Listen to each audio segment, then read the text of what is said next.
Hi Psych2Goers, and welcome back to another video. Thank you so much for all the love and support you've given us, enabling us to make yet another exploration into everyday psychology. So let's begin. Are you weary of company lately? Does keeping up with your relations seem more and more like a daunting task? Depression is one of the most common mental disorders across the world, a mental illness that takes a toll on you, but it's not something to be ashamed of. It can affect all aspects of your life, ranging from your career to the relationships you have with others. It can often creep up on you in the form of social withdrawal. Even your day-to-day interactions can become taxing. Before we begin, please remember, do not take this video as a medium for self-diagnosis. We aim to help you learn more and to better understand through our videos, inculcating compassion and being better able to help those suffering. If you resonate with any of the signs mentioned, seeking professional opinion is the way to go. With that said, here are 5 reasons why you withdraw when depressed. 1. You feel unworthy. At times, do you find yourself thinking, none of my friends like me, or they only invited me because they'd feel bad if they didn't? In reality, it is far from the truth. When dealing with depression, feelings of unworthiness and inadequacy can very easily cloud your thoughts with negative, destructive ones. It deflates your self-esteem, leading to the belief that others see you the same negative way you see yourself.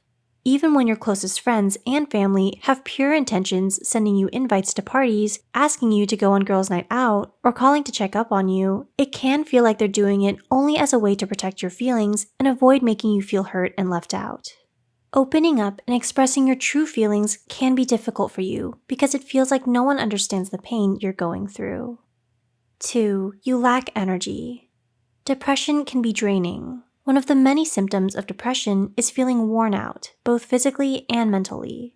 According to the U.S. National Institutes of Health's National Library of Medicine, one of the most common residual symptoms of partially resolved depression is fatigue.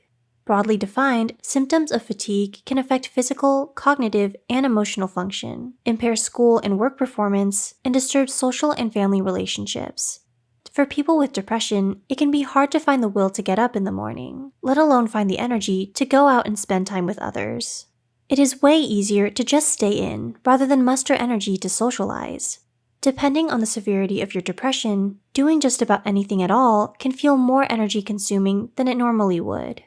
With that said, if you or a loved one struggles with depression, it's completely understandable to feel this way. 3. You struggle to find time. Depression is notorious for giving its victims a hard time with time management. Is your work or school load harder to manage than before? Depression severely affects your motivation and productivity levels. All of a sudden, you have no energy left to get things done, and this ultimately has a snowball effect on your to-do list, turning it into a never-ending scribble of more and more tasks each day. This amplifies depression symptoms of stress, feeling overwhelmed, and burnout in general, giving you almost little to no time for a social life, as you struggle to get enough things done already. 4. You struggle from social anhedonia. Do you feel like the company of others doesn't bring you the same positive feelings of satisfaction or enjoyment as it did before?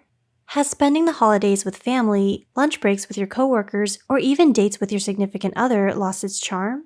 Anhedonia, or the inability to feel pleasure, is something people with depression may struggle with.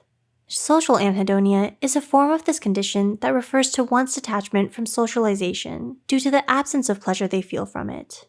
While everyone's experiences may vary from each other, social anhedonia can be very stressful. You might still crave forming and maintaining deep, meaningful relationships with other people, but social anhedonia prevents you from doing so. Over time, this could lead to self-blame for your feelings of loneliness and isolation. 5. You have a history of social anxiety. According to research, there's a strong link between social anxiety disorder, or SAD, and future depression, making people diagnosed with SAD prone to depressive-like tendencies. If you or a loved one has already been diagnosed with social anxiety, the presence of depression in your or their life can further reinforce these antisocial and self-isolating habits. Along with depression, social anxiety is another common mental health condition that goes beyond a person's quality of shyness. It hinders your ability to do even the smallest acts, like making eye contact with others or being present in a populated room without feeling uneasy. It only furthers your need to withdraw from others. Social withdrawal, along with other depressive symptoms, is not your fault, nor does it make you less worthy. Such unintentional actions are driven by your depressed mental state, and not by actual feelings you hold within your heart. Socialization isn't all about just making small talk with others or making new friends. It's also about accepting support from loved ones and opening up about your struggles to people you trust. It's important to remember you are not alone, and that reaching out or opening up to a friend, family member, or a mental health professional can be the first step of many towards self-improvement. We hope we were able to give you insight into some of the reasons why depression can lead to social withdrawal. Do you find these relatable? Let us know in the comments below. If you find this video helpful, be sure to hit the like button and share it with someone you think might be socially withdrawn due to these reasons. Don't forget to subscribe to Psych2Go and hit the notification bell for new videos. Thanks for watching.